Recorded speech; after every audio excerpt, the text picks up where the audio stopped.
Okay, so just to continue where we left off, so I said that even in less hospitable Iraq, the film's narrative shifts between the horrendously violent urban warfare Kyle and his squad encounter, largely revolving around a fictionalized showdown between him and Iraqi sniper named Musfata, in a loving but understandably trying marriage in the US.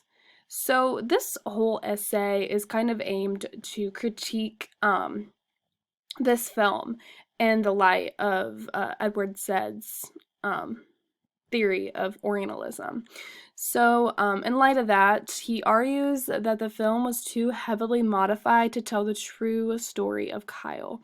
He states the movie's objective is to further reinstate how horrible Iraq is, and the United States is justified in their violence. Again, Orientalism is heavily present in this film because the viewers see Iraqis for how the movies portray them, not for what they actually are.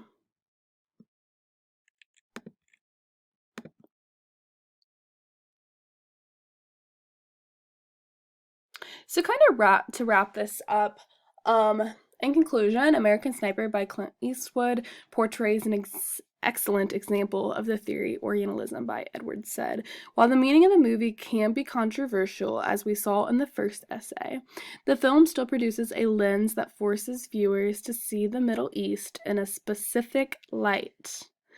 This impression of Iraq is not made by first-hand experiences, but rather an American film justifying the violence that happened in this country.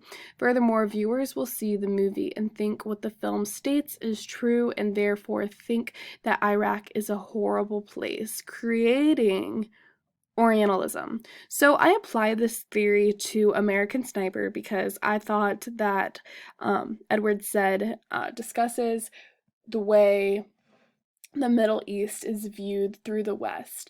And I think that this movie exemplifies exactly what Edward Said is trying to say, that we see Iraq, Iran, all of the Middle Eastern countries for what we think they are rather than what they actually are.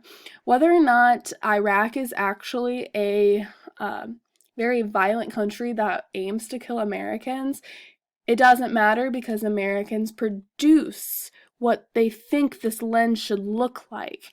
And Americans believe this because they believe it to be accurate. And even if they do experience it firsthand and they think that it is different, it's not fully, the Orient doesn't fully change. And that's why Orientalism is demonstrated in this movie so well. Thank you for thank you for listening.